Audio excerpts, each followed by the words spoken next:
No vamos a analizar el genocidio en todos los territorios de la URSS, pero vamos a citar algo de lo sucedido en Azerbaiyán, donde el informe de Khrushchev se deduce que resulta imposible conocer el número total de víctimas ocasionadas por el terrorismo de Estado.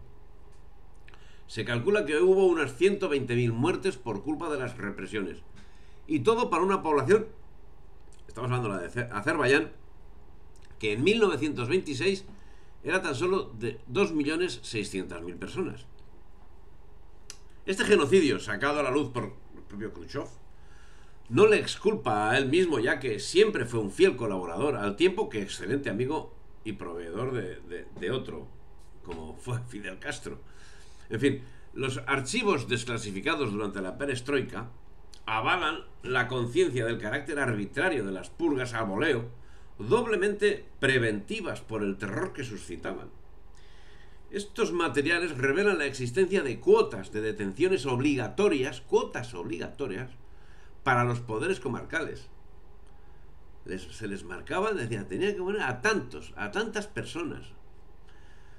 Los cupos determinaban para cada república un número de condenados a prisión y otro de condenados a muerte, con independencia de la presunción de delitos contra el Estado.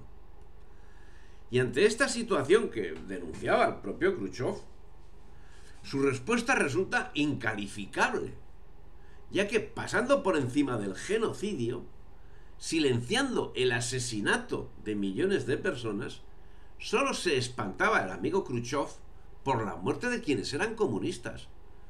A los demás, que los zurzan. Con lo que podemos entender que justifica perfectamente el genocidio. Lo curioso es que el comunismo, enfundado en su propia esencia de la mentira, siguiendo al fin las instrucciones de Lenin, achaca las matanzas a Stalin, exculpando a Lenin, cuando, como hemos visto, nada más alejado de Lenin que la inocencia. Porque además fue Lenin quien comenzó a deportar a los familiares de sus antagonistas políticos, siendo que la toma de rehenes fue una política planteada por él mismo y por Trotsky, en un claro esquema de terrorismo de Estado. Fue Lenin quien comenzó las expediciones de saqueos y asesinatos masivos. En ese sentido, deben señalarse las instrucciones emanadas por Lenin en su manual sobre la guerra de guerrillas. Dice, la lucha armada persigue dos fines diferentes, que es preciso distinguir rigurosamente. En primer lugar, esta lucha se propone la ejecución de personas aisladas. Ojo lo que está diciendo. La ejecución de personas aisladas, de los jefes y subalternos de la policía y del ejército. En segundo lugar, la confiscación de fondos pertenecientes tanto al gobierno como a particulares.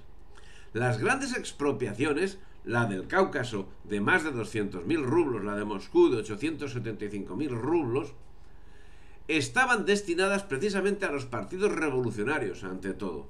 Las pequeñas expropiaciones sirven en primer lugar e incluso a veces enteramente al sostenimiento de los expropiadores.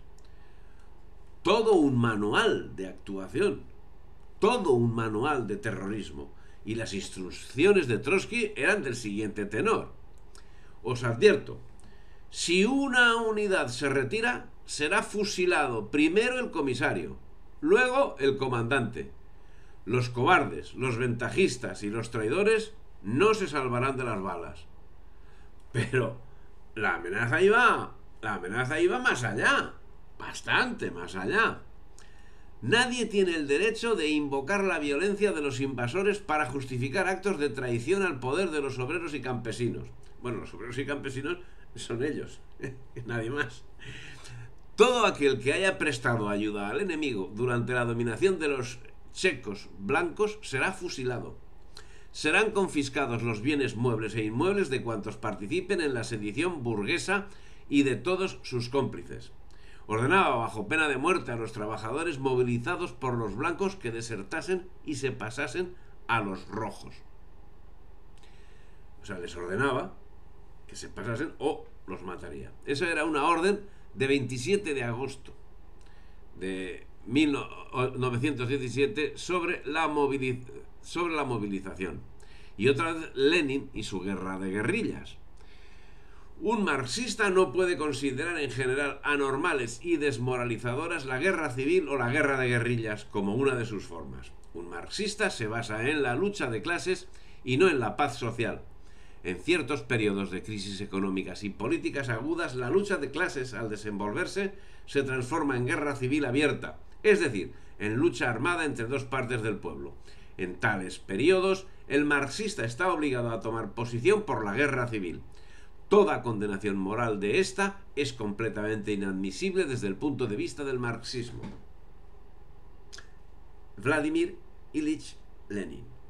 Parece que está bastante clara la posición, pero hay más, porque Lenin sigue diciendo, hay mucho más, o sea, yo animo a la gente a que lea las obras completas de Lenin. Sigue diciendo Lenin, se dice que la guerra de guerrillas aproxima al proletariado consciente a la categoría de los vagabundos borrachines y degradados. Es cierto, pero de esto solo se desprende que el Partido del Proletariado no puede nunca considerar la guerra de guerrillas como el único, ni siquiera como el principal procedimiento de lucha. Que este procedimiento debe estar subordinado a los otros, debe ser proporcionado a los procedimientos esenciales de lucha, ennoblecido por la influencia educadora y organizadora del socialismo. De todo lo relatado hasta aquí parece que puede inferirse que, por supuesto, Stalin fue el tirano más sangriento de la historia de la humanidad, pero no hacía otra cosa que seguir el camino marcado por Lenin. Remarquemos una de las frases más sangrientas de Lenin. Comience una implacable campaña de terror y guerra contra los granjeros y otros elementos burgueses que están escondiendo un exceso de grano. Si se estaban muriendo de hambre.